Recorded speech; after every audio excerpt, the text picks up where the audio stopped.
저에게 어느 낯선 남자들이 다가오고 있었습니다. 그리고 저에게 너무 치근덕거렸어요. 여자 한 사람을 남자 여러 명이서 시비를 걸다니 제 입장에선 너무나 무섭고 난처했습니다. 하지만 얼마 전 만난 그 사람이 와서 그 남자들을 내쫓아 주더군요.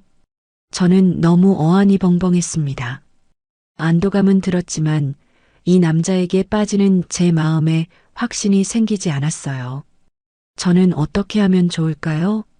저는 최은영, 올해 55세입니다.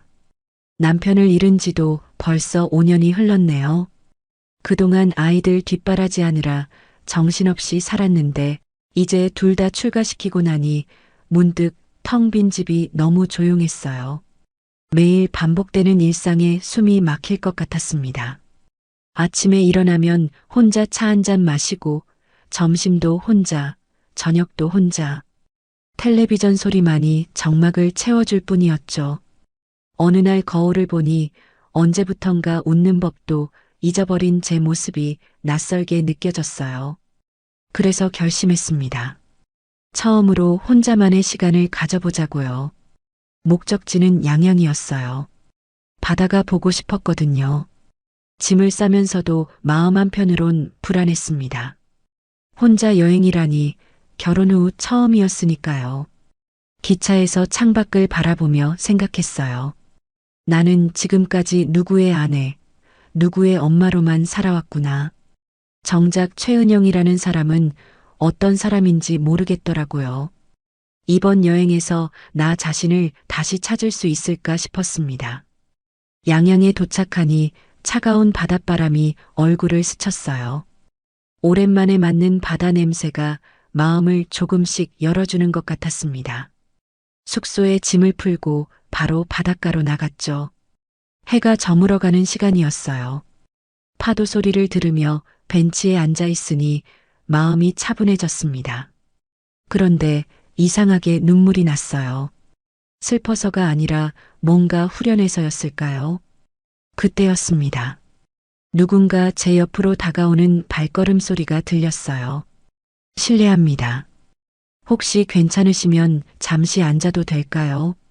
목소리가 참 따뜻했어요. 고개를 돌려보니 중후한 인상의 남성이 서 있었습니다. 나이는 저와 비슷해 보였고 정갈한 차림새가 신사적인 느낌을 줬죠. 네, 물론이죠. 그렇게 처음 만난 사람이 이현우였습니다. 57세라고 했는데 의사라고 하더군요. 혼자 여행 중이라는 말에 동질감이 느껴졌어요. 이런 아름다운 곳을 혼자 보시기엔 아쉽지 않으신가요? 현우가 물었을 때 저는 쓴웃음을 지었습니다. 오히려 혼자여서 좋아요. 오랜만에 온전히 제 시간을 갖고 있거든요. 아, 그런 의미군요. 저도 사실 그래서 이곳에 왔습니다. 대화가 자연스럽게 이어졌어요. 현우는 좋은 경청자였습니다. 제 이야기를 진심으로 들어주는 것 같았거든요. 언제부터인지 누군가와 이렇게 깊은 대화를 나눈 적이 없었다는 걸 깨달았습니다. 내일도 이 시간에 바다를 보러 나올 예정인데 혹시 괜찮으시면 함께 산책이라도. 현우의 제안에 가슴이 두근거렸어요. 오랜만에 느끼는 설렘이었습니다. 이런 감정을 다시 느낄 수 있다니 신기하기도 했죠. 좋은 생각이네요. 그렇게 대답하고 숙소로 돌아가는 길, 발걸음이 한결 가벼웠습니다. 다음 날 아침 평소보다 일찍 잠에서 깼어요. 마음이 왠지 들떠 있었거든요. 거울을 보며 머리를 정리하는데 오랜만에 제 모습이 괜찮아 보였습니다. 언제부터 이런 마음을 잊고 살았을까요? 약속 시간보다 조금 일찍 바닷가로 나갔어요. 혹시 현우가 안 나올까봐 걱정도 됐지만 동시에 기대감도 컸습니다. 어제와 같은 벤치에 앉아 파도를 바라보며 기다렸죠. 역시 일찍 오셨군요. 뒤에서 들린 목소리에 고개를 돌렸습니다. 현우가 따뜻한 미소를 지으며 다가오고 있었어요. 어제와 다른 옷차림이었지만 여전히 단정한 모습이었습니다. 저도 일찍 일어났어요. 바다가 너무 아름다워서요. 사실은 현우를 만날 생각에 잠이 오지 않았던 거였지만 그런 말은 할 수 없었죠. 그럼 함께 걸어볼까요? 이쪽으로 가면 경치가 정말 좋습니다. 현우가 손짓하는 방향으로 걸음을 옮겼어요. 나란히 걸으면서 자연스럽게 대화가 시작됐습니다. 어제보다 훨씬 편안한 기분이었어요. 의사일이 힘들지 않으세요? 힘들긴 하지만 보람도 있죠. 다만 요즘엔 좀 지쳐서 이렇게 혼자만의 시간이 필요했어요. 현우의 솔직한 대답이 좋았습니다. 겉으로 드러나지 않는 속마음까지 털어놓는다는 것이요. 바위가 많은 해안가를 걸으며 이런저런 이야기를 나눴어요. 현우는 제 말을 정말 잘 들어줬습니다. 그리고 적절한 순간에 재미있는 농담도 건네줘서 저도 모르게 웃음이 터졌어요.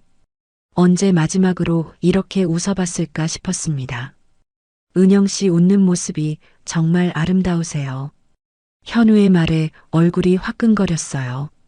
오랜만에 들어보는 칭찬이었거든요. 그런데 그때였습니다. 앞에서 술 냄새를 풍기는 남자 두 명이 다가왔어요. 관광객인 듯 했는데 벌써부터 술에 취한 상태였습니다. 어머, 이런 곳에서 데이트 하시네요. 누나 혼자 왔어요? 우리랑 같이 놀아요. 한 남자가 저에게 끈적하게 말을 걸었어요.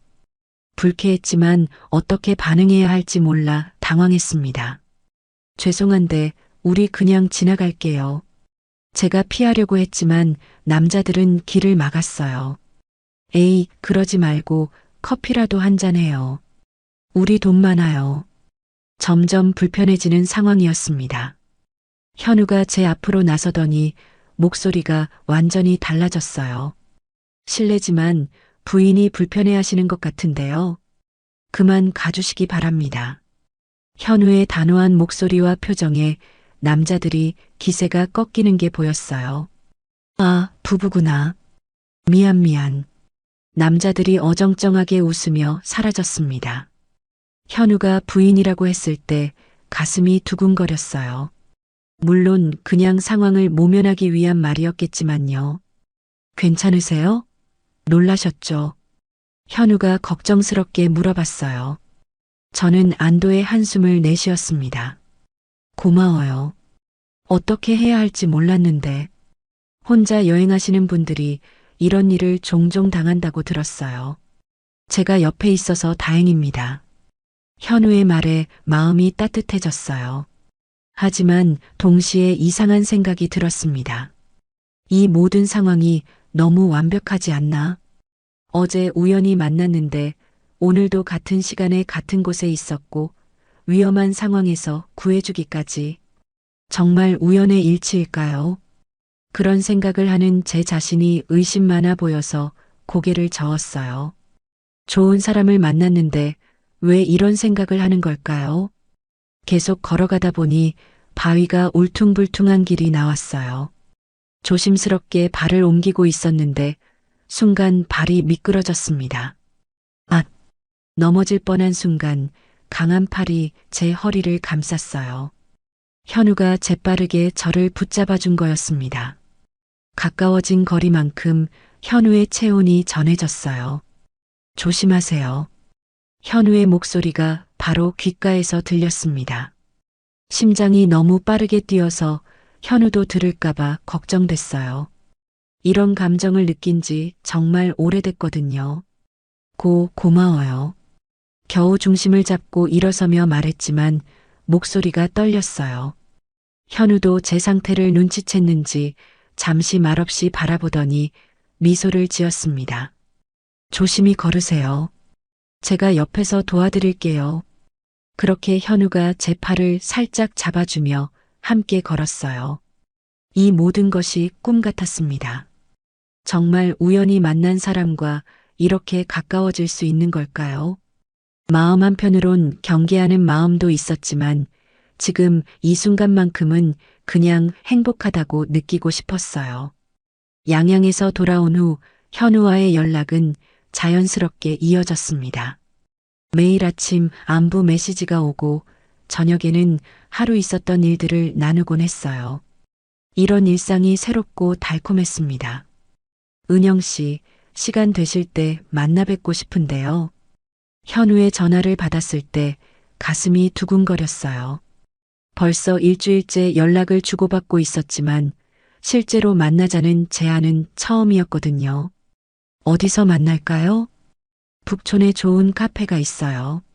조용하고 분위기도 괜찮습니다. 약속 장소로 가는 길에 거울을 몇 번이나 봤어요. 옷차림도 평소보다 신경 써서 골랐습니다. 55세가 되어서도 이런 마음을 가질 수 있다니 신기했어요. 북촌의 카페는 정말 아름다웠습니다. 한옥을 개조한 듯한 분위기에 은은한 조명이 따뜻함을 더했어요. 현우가 먼저 와서 기다리고 있었습니다. 여기 정말 예쁘네요. 은영 씨가 좋아하실 것 같아서 선택했어요. 현우의 세심함에 마음이 또 한 번 움직였습니다. 커피를 주문하고 자리에 앉으니 왠지 긴장됐어요. 단둘이 마주 앉으니 양양에서와는 다른 느낌이었거든요. 양양에서 돌아온 후 어떻게 지내셨어요? 덕분에 기분 좋게 지내고 있어요. 현우 씨는요? 저도 마찬가지입니다. 은영 씨를 만난 후 많은 게 달라졌어요. 현우의 진지한 표정에 제 얼굴이 뜨거워졌습니다. 이런 대화를 나누는 것도 정말 오랜만이었어요. 사실 오늘 드리고 싶은 게 있어서 나왔습니다. 현우가 작은 상자를 꺼내더군요. 벨벳 소재의 예쁜 상자였어요. 무엇인지 궁금했지만 한편으론 부담스럽기도 했습니다. 뭔가요? 열어보세요. 떨리는 손으로 상자를 열었습니다. 안에는 빨간 카네이션 모양의 브로치가 들어 있었어요. 섬세하게 만들어진 게 정말 아름다웠습니다. 어머, 이게 뭐예요? 카네이션 브로치입니다. 은영 씨를 보면 카네이션이 생각나더라고요. 왜 카네이션인가요? 현우가 잠시 망설이더니 천천히 말했어요. 당신은 강하면서도 여린 분이에요. 지켜주고 싶습니다. 그 말을 들은 순간 가슴이 터질 것 같았어요. 언제 마지막으로 이런 말을 들어봤을까요? 눈물이 날 것 같아서 애써 참았습니다. 너무 부담스러우시면. 아니에요. 정말 고마워요. 브로치를 받아든 순간 현우의 휴대폰이 울렸습니다. 벨소리가 카페의 조용한 분위기를 깨뜨렸어요. 현우의 표정이 순간 굳어지더니 급하게 전화를 확인했습니다. 죄송해요. 잠시만요. 현우가 전화를 받으려 하다가 갑자기 끊어버렸어요. 그리고는 휴대폰을 무음으로 돌렸습니다. 괜찮으세요?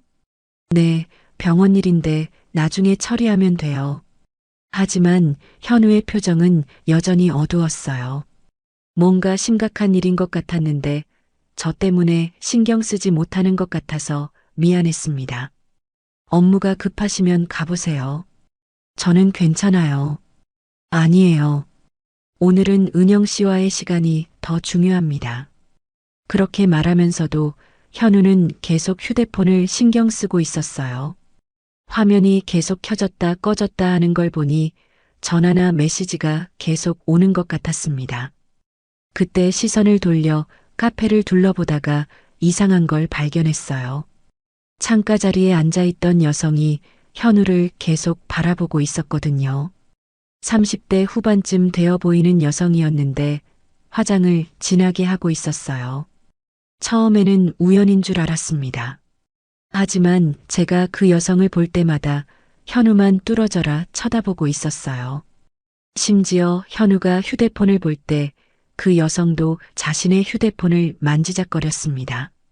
현우 씨. 네. 혹시 저쪽 여성분 아세요? 현우가 제가 가리키는 방향을 봤는데 그 순간 얼굴이 더욱 굳어졌어요. 그리고는 재빨리 고개를 돌렸습니다.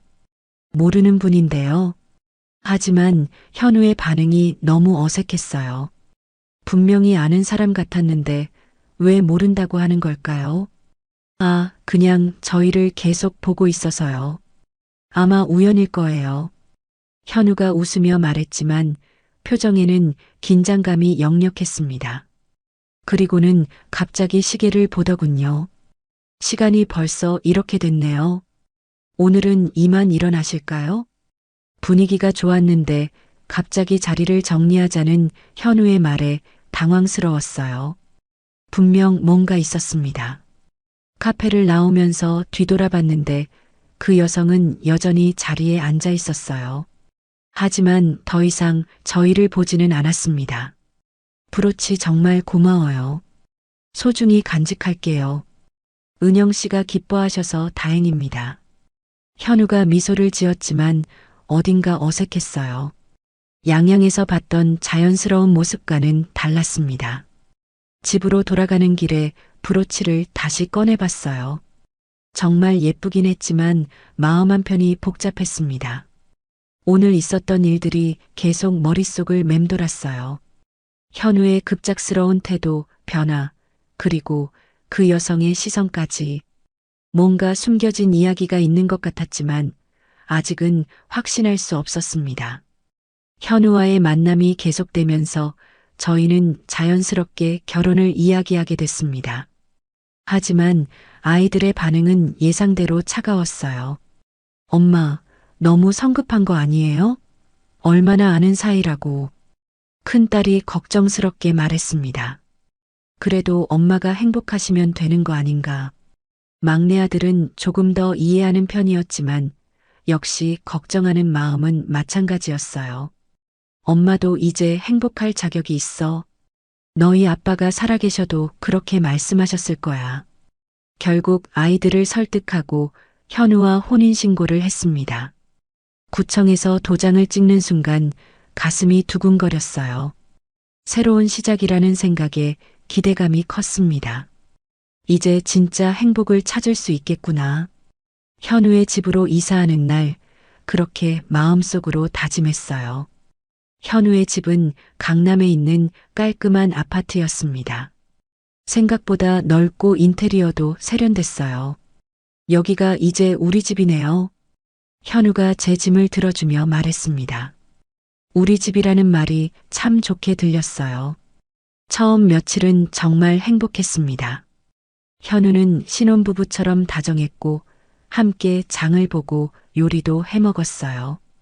오랜만에 누군가와 함께하는 일상이 달콤했습니다.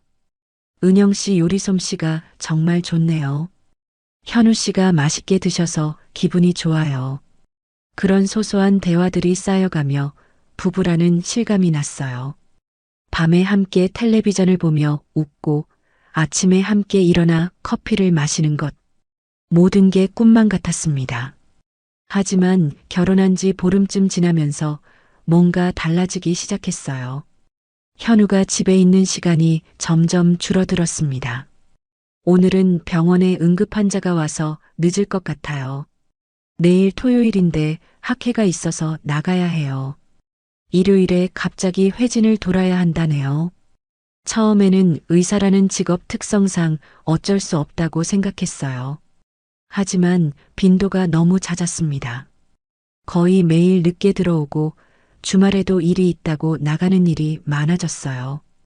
더 이상한 건 현우의 표정이었습니다. 예전처럼 따뜻한 미소를 보기 힘들어졌어요. 집에 있을 때도 자꾸 휴대폰을 확인하고 전화가 오면 다른 방으로 가서 받았습니다. 여보, 누구 전화예요? 병원 동료인데 업무 얘기라서요. 그렇게 대답하지만 목소리에 긴장감이 느껴졌어요. 뭔가 숨기는 게 있다는 느낌이 들었습니다. 결혼한 지 한 달쯤 됐을 때였어요. 토요일 오후인데도 현우는 정장을 차려입고 있었습니다. 어디 가세요?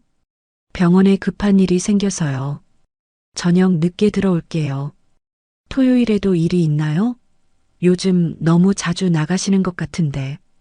제가 조심스럽게 물었지만 현우의 표정이 딱딱해졌어요. 의사 일이 원래 그래요. 이해해 주세요. 그렇게 말하고는 서둘러 나가버렸습니다. 혼자 남은 집에서 답답한 마음을 달랠 수가 없었어요. 일요일 오후에는 더욱 충격적인 일이 있었습니다. 현우가 또 외출한 사이 현관 초인종이 울렸어요. 문을 열어보니 아무도 없었는데 현관 앞에 커다란 꽃바구니가 놓여 있었습니다. 화려한 분홍색 장미와 백합으로 만든 꽃바구니였어요. 정말 비싸 보였습니다. 카드를 찾아봤지만 보낸 사람 이름은 어디에도 없었어요. 누가 이런 걸 보낸 걸까? 현우가 돌아왔을 때 꽃바구니를 보여줬습니다. 여보, 이거 누가 보낸 걸까요? 카드도 없던데. 현우의 얼굴이 순간 굳어졌어요. 그리고는 짜증스럽게 말했습니다. 그냥 버려요. 버려요? 이렇게 예쁜 꽃을. 아마 잘못 배송된 거예요. 그냥 버리면 돼요. 현우의 반응이 너무 예민했어요. 꽃을 보는 표정도 불편해 보였고 목소리도 날카로웠습니다. 그래도 누군가 정성스럽게 보낸 건데. 은영 씨, 그냥 버리라고 했잖아요. 현우가 거의 화를 내듯 말하더니 꽃바구니를 들고 베란다로 나갔어요. 그리고는 정말로 쓰레기통에 버려버렸습니다. 그 모습을 보며 가슴이 답답해졌어요.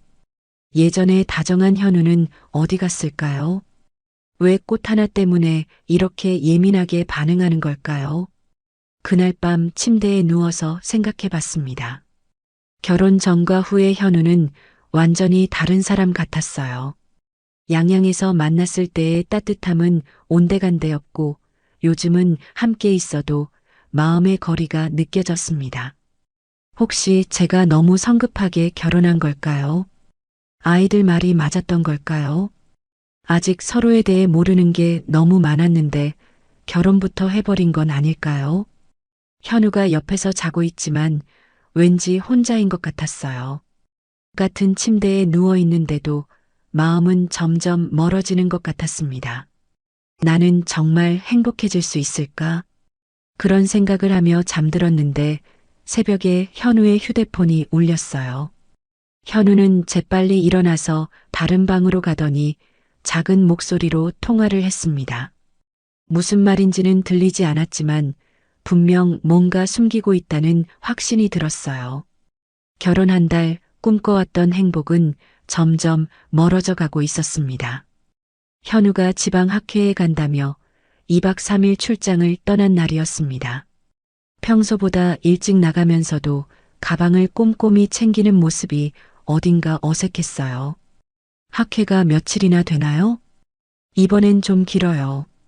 3일 정도 걸릴 것 같습니다. 어느 지역이에요? 부산 쪽인데 중요한 발표가 있어서요. 그렇게 말하고 서둘러 나간 현우를 배웅하며 마음 한편이 허전했어요. 요즘 계속 불안했던 마음이 더욱 커졌습니다. 혼자 남은 집에서 뭘 할까 생각하다가 청소를 하기로 했어요. 결혼한 지 한 달이 넘었는데도 현우의 공간은 여전히 낯설었거든요. 특히 서재는 업무 관련 서류가 많으니 건드리지 말아달라고 해서 한 번도 들어가 본 적이 없었습니다. 거실과 침실, 주방 청소를 마치고 나니 오후가 됐어요. 서재 앞을 지나가다가 문득 궁금해졌습니다. 남편의 공간인데 뭘 그렇게 숨겨야 할까요? 그냥 먼지만 털어주자. 그런 마음으로 서재 문을 열었어요. 생각보다 정리가 잘 되어 있었습니다.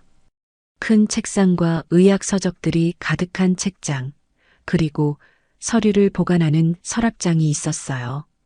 먼지를 털어내며 책상 위를 정리하다가 서랍 하나가 살짝 열려 있는 걸 발견했습니다. 원래 닫혀 있던 건데 청소하면서 건드렸나 싶어서 닫으려고 했어요. 그런데 서랍 안에서 제 이름이 적힌 서류가 보였습니다. 최은영. 분명히 제 이름이었어요. 왜 현우가 제 이름이 적힌 서류를 갖고 있을까요? 호기심이 생겨서 서랍을 조금 더 열어봤습니다. 첫 번째로 나온 건 건강검진 사본이었어요. 제가 작년에 받았던 건강검진 결과서였습니다. 그런데 이상했어요. 저는 현우에게 건강검진 결과를 준 적이 없었거든요. 어떻게 이걸 구한 거지? 손이 떨리기 시작했습니다. 더 깊이 뒤져보니 더욱 충격적인 서류들이 나왔어요. 두 번째는 생명보험 가입 서류였습니다. 수익자는 이현우, 피보험자는 최은영. 보험 금액을 보고 깜짝 놀랐어요. 5억 원이었습니다. 5억? 언제 이런 보험에 가입했지? 가입 일자를 보니 결혼 직전이었어요. 그런데 저는 이런 보험에 가입한 기억이 없었습니다. 서명은 분명 제 것 같았는데 언제 했는지 전혀 기억나지 않았어요. 더 놀라운 건 세 번째 서류였습니다. 현우의 진단서였는데 심장질환이라고 적혀 있었어요. 그것도 상당히 심각한 상태라고 했습니다. 심장질환? 현우는 저에게 자신이 건강하다고 했었는데요. 정기검진에서도 별다른 문제가 없다고 했었거든요. 그런데 이 진단서에 따르면 언제 갑작스럽게 위험해질지 모르는 상태였습니다. 숨이 막혔어요. 머릿속이 복잡해지기 시작했습니다. 제 건강검진 사본, 거액의 생명보험, 그리고 현우의 심장질환까지 이 모든 게 우연일까요? 하지만 진짜 충격은 그 다음이었습니다. 서랍 맨 밑에서 또 다른 보험 서류를 발견한 거예요. 피보험자 이름이 박미선이라고 되어 있었습니다. 박미선? 누구지? 보험 가입 일자를 보니 5년 전이었어요.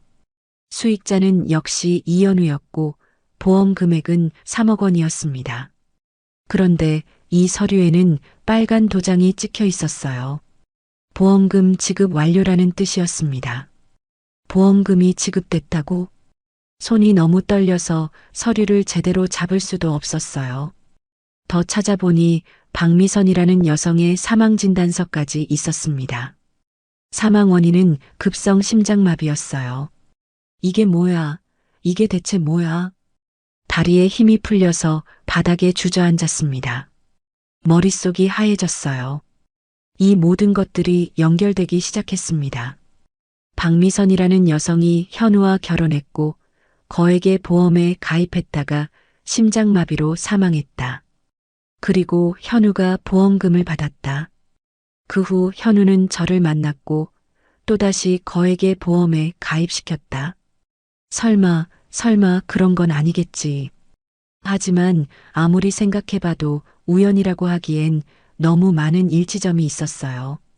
북촌 카페에서 봤던 그 여성의 시선, 현우의 이상한 전화들, 그리고 요즘 달라진 태도까지. 양양에서 만난 57세 의사와 재혼했는데 불과 한 달 만에 이런 날벼락을 맞게 되다니 눈물이 쏟아졌어요. 믿었던 사람에게 완전히 속은 기분이었습니다. 현우가 저에게 접근한 이유가 사랑이 아니라 다른 목적이었다는 게 너무 충격적이었어요. 더 무서운 건 현우 자신도 심장질환을 앓고 있다는 사실이었습니다. 혹시 자신이 죽기 전에 보험금을 확보하려는 건 아닐까요?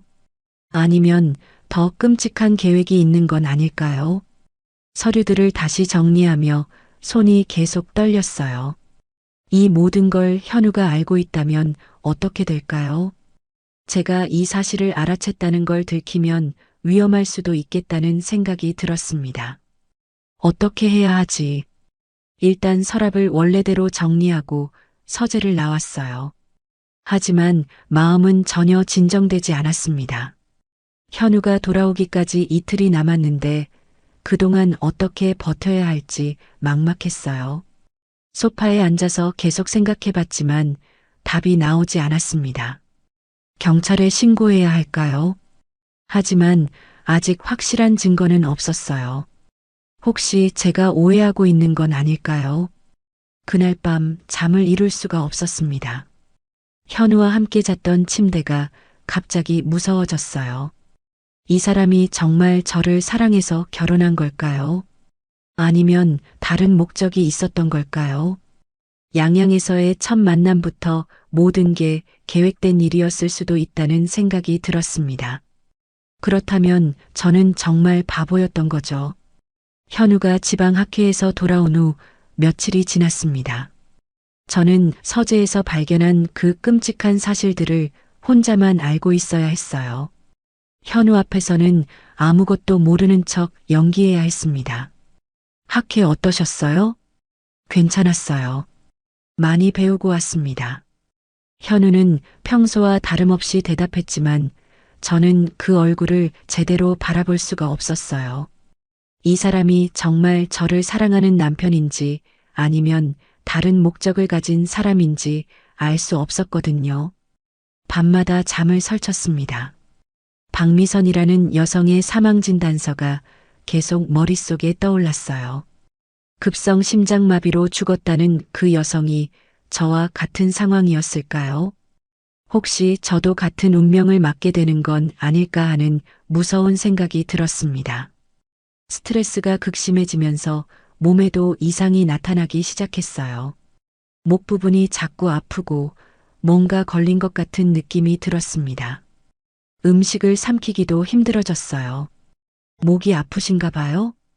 현우가 제 모습을 보고 물었을 때 순간 소름이 돋았습니다. 혹시 현우가 제 몸에 뭔가 했을까 하는 의심이 들었거든요. 그냥 조금 아픈 것 같아요. 병원에 가보세요. 감기일 수도 있으니까. 현우의 제안이 선뜻 받아들여지지 않았어요. 현우가 아는 병원에 가면 뭔가 조작될 수도 있다는 생각이 들었습니다. 제가 아는 병원에 가볼게요. 제가 소개해 드릴까요? 좋은 병원 알고 있는데. 아니에요. 괜찮아요. 현우가 계속 병원을 추천하려 하자 더욱 의심스러웠어요. 저는 현우 몰래 예전에 다니던 병원에 예약을 잡았습니다. 검진 날 현우에게는 친구를 만나러 간다고 거짓말을 했어요. 병원에 가는 길에도 계속 불안했습니다. 혹시 몸에 이상이 있으면 어떡하지? 현우와 관련된 일인 건 아닐까? 목 부분에 혹 같은 게 만져지는데요. 의사 선생님께 증상을 설명했습니다. 선생님은 목을 만져보시더니 심각한 표정을 지으셨어요. 초음파 검사를 해보겠습니다. 검사실에서 목에 젤을 바르고 기계를 대는 동안 마음이 두근거렸어요. 화면에 뭔가가 보이긴 했는데 무엇인지 알 수 없었습니다. 조직 검사를 해야겠네요. 의사 선생님의 말에 가슴이 철렁했어요. 조직 검사라는 건 암을 의심한다는 뜻이잖아요. 혹시 심각한 건가요? 검사 결과를 봐야 정확히 알 수 있습니다. 너무 걱정하지 마세요.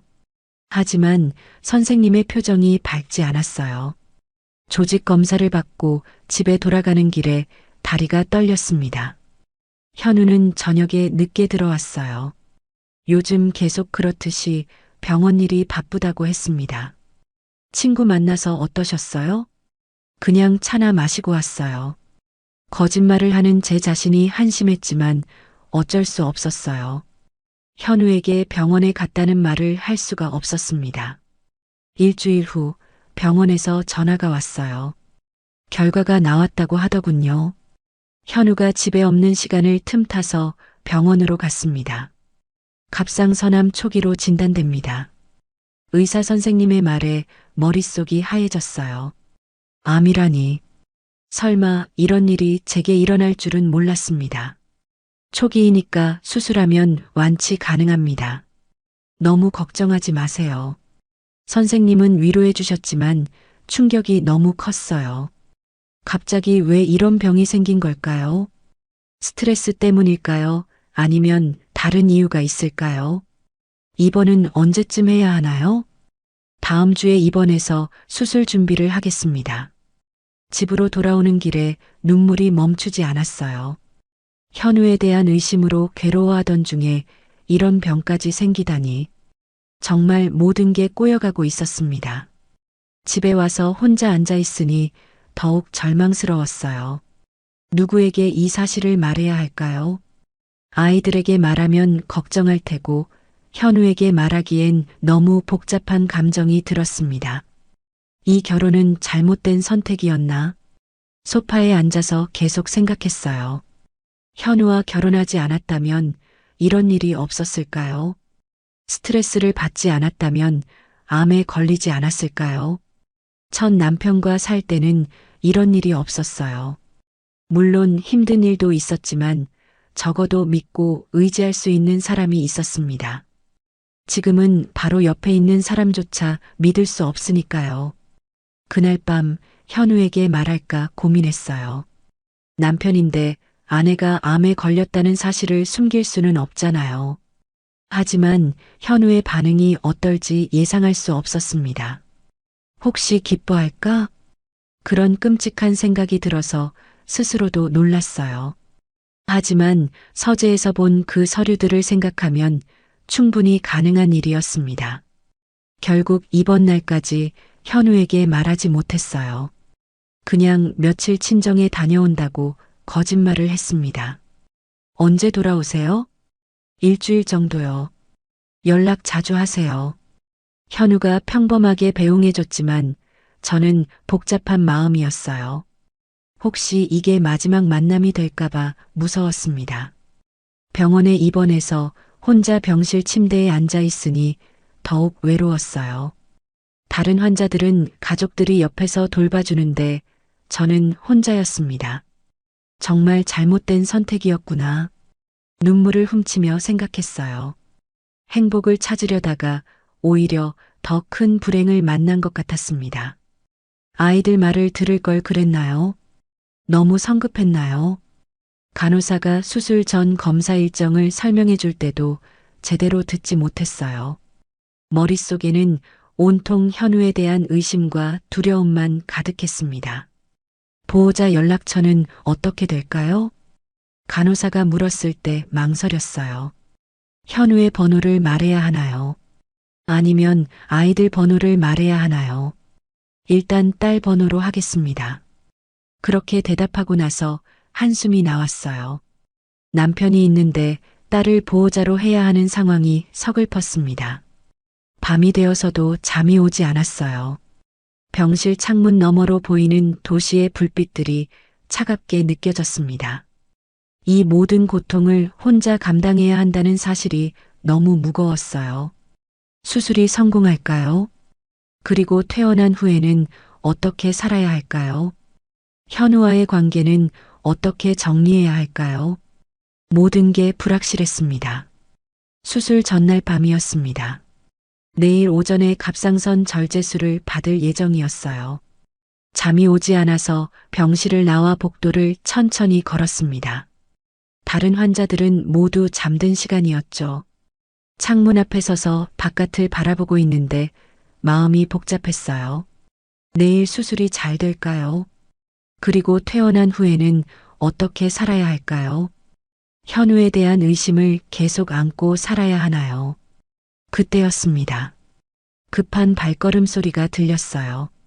누군가 복도를 뛰어오고 있었습니다. 고개를 돌려보니 현우였어요. 왜 이 시간에 여기 있는 걸까요? 은영 씨. 현우가 숨을 헐떡이며 제게 다가왔습니다. 얼굴이 창백하고 눈이 빨갛게 되어 있었어요. 어떻게 여기를? 큰딸에게 연락받았어요. 왜 말 안 했어요? 왜 혼자 이런 걸 감당하려 했어요? 현우의 목소리가 떨리고 있었습니다. 정말 당황한 것 같았어요. 하지만 저는 쉽게 마음을 열 수 없었습니다. 친정에 간다고 했잖아요. 친정이 아니라 병원이었구나요. 갑상선암이라고 들었어요. 현우가 제 손을 잡으려 했지만 저는 피했어요. 아직도 서재에서 본 그 서류들이 머릿속에서 떠나지 않았거든요. 왜 피해요? 저는 당신 남편이에요. 남편이면 다 믿을 수 있나요? 제 말에 현우의 표정이 굳어졌어요. 뭔가 눈치챈 것 같았습니다. 무슨 뜻이에요? 아무 뜻 아니에요. 그냥 혼자 하고 싶어서요. 현우는 잠시 말없이 저를 바라보더니 갑자기 눈물을 흘렸어요. 처음 보는 모습이었습니다. 제발 곁에 있게 해줘요. 당신을 혼자 두고 싶지 않아요. 현우가 제 팔을 붙잡으며 간절하게 말했어요. 그 모습이 너무 진실해 보여서 마음이 흔들렸습니다. 혹시 제가 잘못 생각한 건 아닐까요? 저는 괜찮아요. 혼자서도 잘할 수 있어요. 안 괜찮아요. 이런 큰 수술을 혼자 받는다는 게 말이 돼요? 현우가 울먹이며 말하는 모습에 가슴이 아팠어요. 설령 의심스러운 부분이 있다 해도 지금 이 순간만큼은 진심 같았거든요. 내일 수술 때까지 옆에 있을게요. 제발 혼자 하지 마세요. 결국 현우는 그날 밤 병실에서 함께 있었어요. 의자에 앉아서 밤새 저를 지켜봤습니다. 가끔 깨어나서 보면 현우가 걱정스러운 표정으로 저를 바라보고 있었어요. 잠 안 주무세요? 괜찮아요. 은영 씨가 편히 주무시는 게 중요해요. 다음 날 아침 수술실로 가는 길에 현우가 제 손을 꼭 잡아줬어요. 그 따뜻함에 마음이 조금 누그러졌습니다. 수술 잘 되실 거예요. 걱정하지 마세요. 고마워요. 수술실 앞에서 현우와 헤어질 때 왠지 마음이 아팠어요. 혹시 이게 마지막 일까 하는 두려움이 들었거든요. 기다리고 있을게요. 현우의 마지막 말을 들으며 수술실로 들어갔습니다. 수술은 무사히 끝났어요. 마취에서 깨어났을 때 제일 먼저 보인 사람이 현우였습니다. 그렇게 기다리고 있었나 봐요. 수술 잘 됐어요. 다행입니다. 현우가 안도의 표정을 지으며 말했어요. 정말 걱정했던 것 같았습니다. 회복하는 동안 현우는 매일 병원에 왔어요. 병원 일이 바쁠 텐데도 시간을 내서 찾아왔습니다. 죽이나 미음을 끓여서 가져오기도 했어요. 입맛이 없으실 텐데 조금이라도 드세요. 현우의 정성에 마음이 조금씩 열렸어요. 서재에서 본 그 일들이 오해였을 수도 있다는 생각이 들었습니다. 퇴원 후에는 항암 치료가 시작됐어요. 처음에는 별다른 부작용이 없었는데 몇 번째 치료 후부터 머리카락이 빠지기 시작했습니다. 어머, 이게 뭐야? 샤워 후 빗질을 하는데 머리카락이 엄청나게 빠졌어요. 거울을 보니 이미 많이 빠진 상태였습니다. 은영 씨, 괜찮으세요? 현우가 화장실 밖에서 걱정스럽게 물었어요. 머리카락이 많이 빠져요. 항암 치료의 부작용이에요. 치료 끝나면 다시 날 거예요.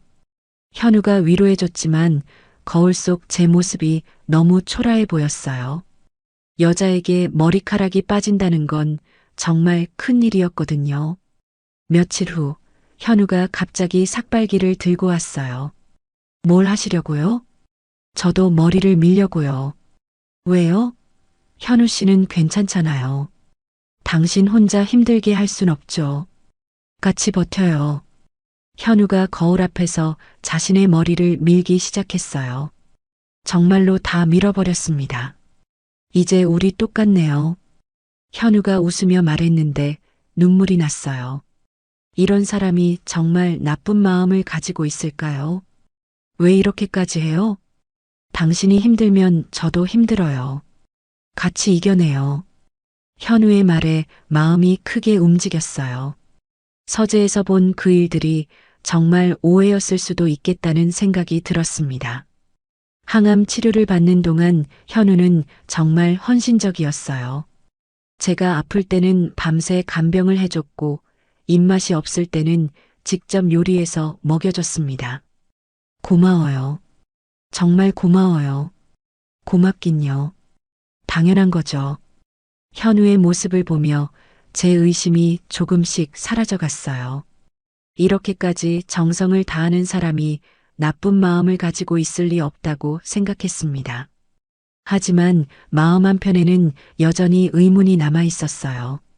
서재에서 본 그 서류들은 뭐였을까요? 박미선이라는 여성은 누구였을까요? 현우 씨. 네. 혹시 물어볼 게 있는데 뭐든지 물어보세요. 하지만 막상 말하려니 쉽지 않았어요. 지금 이렇게 좋은 분위기를 깨고 싶지 않았거든요. 아니에요. 그냥 고맙다는 말이에요. 저야말로 고마워요. 은영 씨가 있어서 제가 더 행복해요. 현우의 진심 어린 말에 마음이 따뜻해졌어요. 어쩌면 모든 게 제 착각이었을지도 모르겠다는 생각이 들었습니다. 6개월간의 긴 항암 치료가 끝나고 마지막 검사 결과가 나왔습니다. 의사 선생님이 환한 미소를 지으며 말씀해 주셨어요. 완치 판정입니다. 정말 축하드려요. 그 말을 들은 순간 눈물이 쏟아졌어요. 그동안 얼마나 무서웠는지 몰라요. 죽을 수도 있다는 공포와 싸우며 버텨온 시간이었거든요. 현우도 제 옆에서 같이 울었습니다. 이 모든 과정을 함께 겪으며 우리는 정말 가까워졌어요. 처음 서재에서 느꼈던 의심들은 거의 사라져 있었습니다. 이제 정말 새로운 시작이네요. 현우가 제 손을 잡으며 말했어요. 그 따뜻한 손길에 마음이 평안해졌습니다. 완치 판정을 받은 지 일주일 후 현우가 갑자기 제안했어요. 은영 씨, 양양에 다시 가보지 않을래요? 우리가 처음 만난 그곳에요. 양양요? 네, 거기서 새로운 약속을 하고 싶어요. 현우의 진지한 표정에 가슴이 두근거렸어요. 무슨 약속을 하고 싶다는 걸까요? 양양으로 가는 기차 안에서 창밖을 바라보며 생각했어요. 1년 전 처음 이곳에 왔을 때와 지금은 완전히 다른 사람이 된 것 같았습니다. 그때는 혼자였는데 지금은 현우가 있어요. 무슨 생각하세요? 1년 전 생각이 나요. 그때는 정말 외로웠거든요. 이제는 안 외로우시죠? 네, 현우 씨 덕분에요. 양양에 도착해서 그때와 같은 바닷가로 갔습니다. 처음 만났던 바로 그 벤치가 그대로 있었어요. 여기 앉으면 그때 생각이 나네요. 저도요. 그때 은영 씨가 너무 슬퍼 보였어요. 그랬나요? 네, 그래서 말을 걸고 싶었거든요. 우리는 그 벤치에 나란히 앉았습니다. 바닷바람이 시원하게 불어왔어요. 머리카락이 다시 자라나서 짧지만 예쁘게 스타일링을 할 수 있게 됐습니다. 은영 씨, 말하고 싶은 게 있어요. 현우가 진지한 표정으로 말했습니다. 무슨 이야기일까요? 사실 제가 숨긴 게 있어요. 순간 가슴이 철렁했어요. 역시 뭔가 있었구나 싶었습니다. 무엇을요? 제 과거에 대한 이야기예요. 은영 씨가 알아야 할 권리가 있어요. 현우가 깊은 숨을 쉬고 말을 이어갔어요. 저에게는 전 부인이 있었어요. 5년 전에 갑작스럽게 세상을 떠났습니다. 갑작스럽게요? 심장마비였어요. 아무 징조도 없이 갑자기 박미선이라는 이름이 떠올랐어요. 서재에서 봤던 그 서류들 말이에요. 그분 이름이 박미선이었나요? 현우가 깜짝 놀라며 저를 바라봤어요. 어떻게 아세요? 서재에서 우연히 봤어요. 보험 서류를요. 현우의 얼굴이 창백해졌습니다. 제가 그 사실을 알고 있었다는 걸 이제야 안 것 같았어요. 그때부터 의심하셨구나요. 네, 솔직히 무서웠어요. 그럴 만했어요. 저라도 그랬을 거예요. 현우가 고개를 숙이며 말했습니다. 미선이는 정말 갑작스럽게 떠났어요. 그 후 저는 너무 힘들었어요. 그래서 사람들을 피하고 혼자 지냈죠. 그러다가 저를 만난 거군요. 네, 은영 씨를 만나고 다시 살아야겠다는 생각이 들었어요. 현우의 이야기를 들으니 마음이 복잡했어요. 의심했던 제 자신이 부끄럽기도 하고 한편으론 이해가 되기도 했습니다. 그런데 왜 말 안 해주셨어요? 무거운 과거를 들고 새로운 사랑을 시작하고 싶지 않았어요. 하지만 부부잖아요. 비밀이 있으면 안 되죠. 맞아요. 그래서 오늘 다 말씀드리는 거예요. 현우가 가방에서 서류 봉투를 꺼냈어요. 이게 뭐예요? 법무사무소에서 정리한 서류들이에요. 제 모든 재산과 의료 대리권을 투명하게 정리했어요. 서류를 펼쳐보니 정말 모든 게 자세히 적혀 있었어요. 은행 계좌, 부동산, 보험까지 모든 걸 저와 공동 명의로 해놨더군요. 왜 이렇게까지 해요? 은영 씨가 저를 완전히 믿을 수 있게 하고 싶어서요. 이제 더 이상 비밀은 없어요. 현우의 진심이 느껴졌어요. 이렇게까지 할 필요는 없었는데 저를 위해서 한 것 같았습니다. 그리고 제 심장 질환에 대해서도 말씀드릴게요.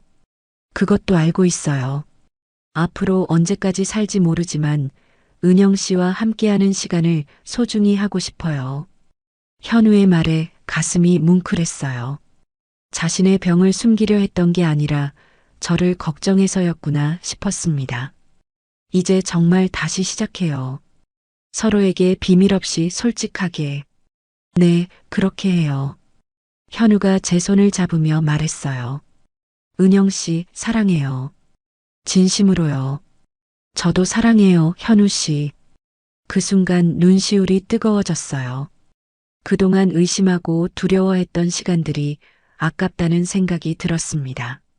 한 달 만에 날벼락을 맞았지만 결국 진짜 사랑은 여기 있었구나. 제가 중얼거리자 현우가 웃으며 말했어요. 이제 우리의 두 번째 인생이 시작되는 거예요. 파도 소리가 우리의 대화를 축복해주는 것 같았어요. 석양이 바다를 붉게 물들이며 정말 아름다운 순간이었습니다. 앞으로 아프면 같이 아프고 기쁘면 같이 기뻐해요. 약속해요.